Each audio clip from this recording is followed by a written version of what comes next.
सभी भैया बहनों को मेरा नमस्कार।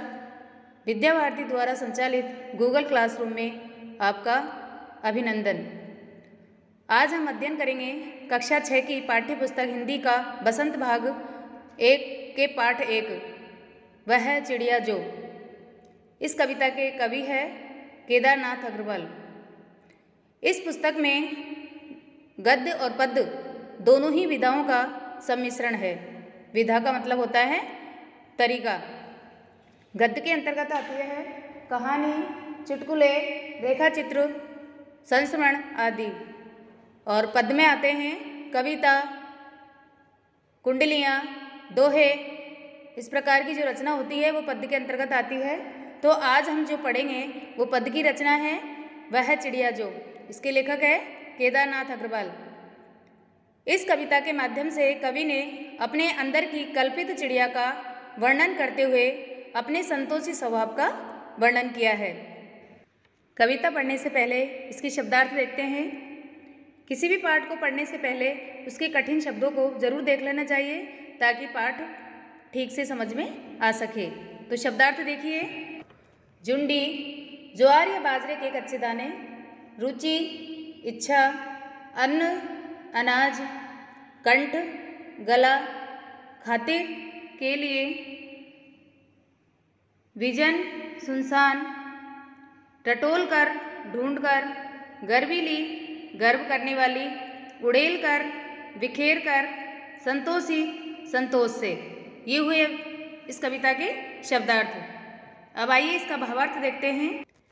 वह चिड़िया जो चोंच मार कर दूध भरे जुंडी के दाने रुचि से रस से खा लेती है, वह छोटी संतोषी चिड़िया नीले पंखों वाली मैं हूँ, मुझे अन्न से बहुत प्यार है। चिड़िया कहती है कि वह छोटी नीले पंखों वाली चिड़िया है। दूध भरे जुंडी के दाने, जो अपनी चोंच से अनाज की बालों से दूध जैसे कच्चे दाने निकालकर खाती है। रुचि से मतलब आनंद से खाती है। उसे इन दानों को खाने में बड़ा आनंद आता है। रस से मतलब स्वाद से बड़े स्वाद ले लेकर खाती है। वह छोटी संतोषी चिड़िया, वह जो चिड़िया है अपने इस संतोषी क्यों कहा है, उसे संतुष्ट है, संतोषी स्वभाव वाली है। तो वह अपने इस भोजन से बहुत सी संतुष्ट है। उसे अन्न से बहुत प्यार है। वह अनाज को बहुत प्रिय मानती है और वह जो अनाज मिलता है उसे बड़े प्रसन्न पूर्वक खाती है।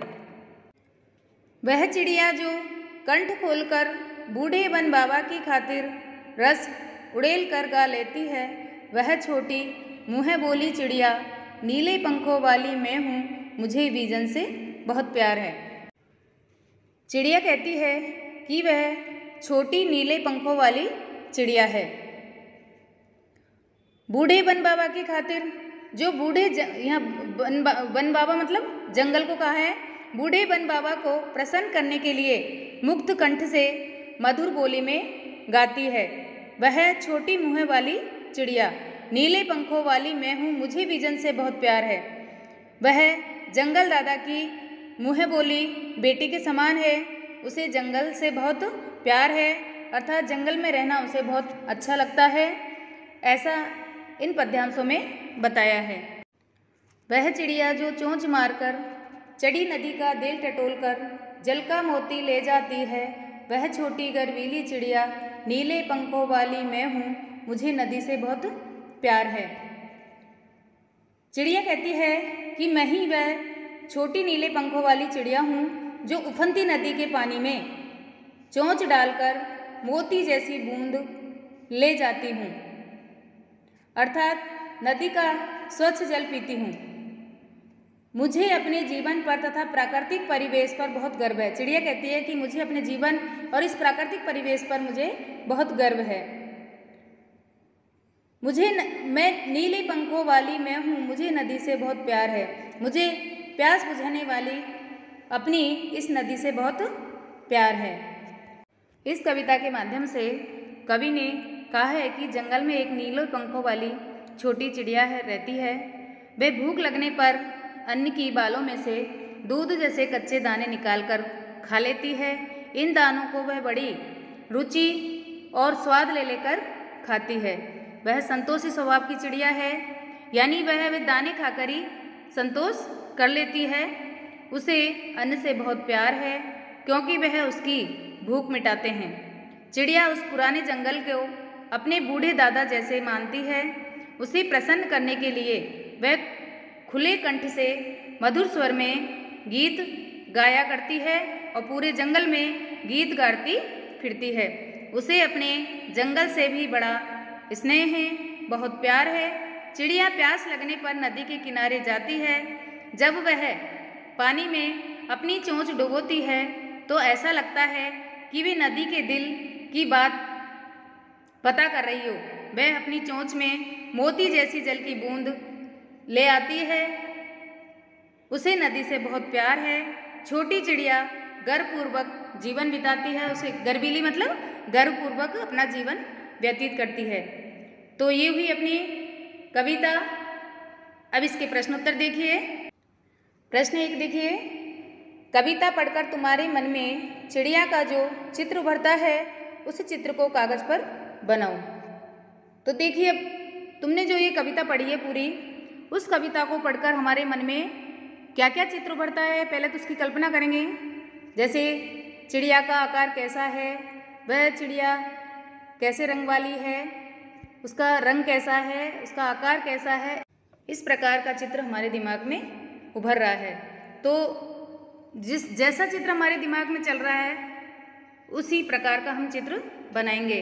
तो इसमें चिड़िया का जो चित्र दिया हुआ है ऐसा चित्र आप अपनी कॉपी में भी बनाइए। प्रश्न 2 देखिए, तुम्हें कविता का कोई और शीर्षक देना हो तो क्या शीर्षक देना चाहोगे? उपयुक्त शीर्षक सोचकर लिखिए। इसका उत्तर है, कोई भी शीर्षक हम सोच सकते हैं। इस कविता को हमने पढ़ी है पूरी।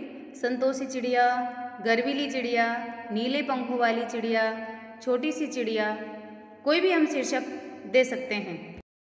प्रश्न 3 देखिए, इस कविता के आधार पर बताओ कि चिड़िया को किन किन चीज़ों से प्यार है। तो हमने ये 3 पद्यांश पढ़े, उनमें अपने आप ही पता लग गया होगा कि चिड़िया को किन किन, हर पद्यांश में हर एक चीज़ का वर्णन आया है। जैसे पहले पद्यांश में अन्न के लिए आया है कि उनको अनाज से बहुत प्यार है, तो अन्न, तो इसका उत्तर लिखेंगे हम कि चिड़िया को अनाज के दानों से, नदी के पानी से तथा जंगल से बहुत प्यार है। प्रश्न 4 है, आशय स्पष्ट करो।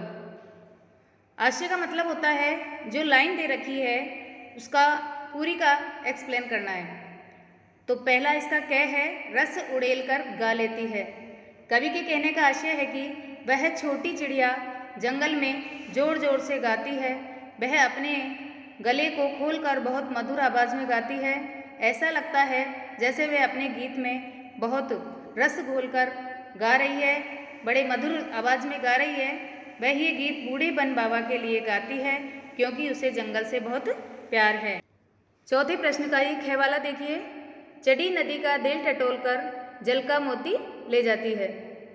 इसका आशय देखिए कि जब वह छोटी चिड़िया नदी से जल की बूंद चोंच में भरती है तो उसे ऐसा लगता है जैसे वह नदी का दिल टटोलकर उसमें से मोती की बूंद ले जा रही है।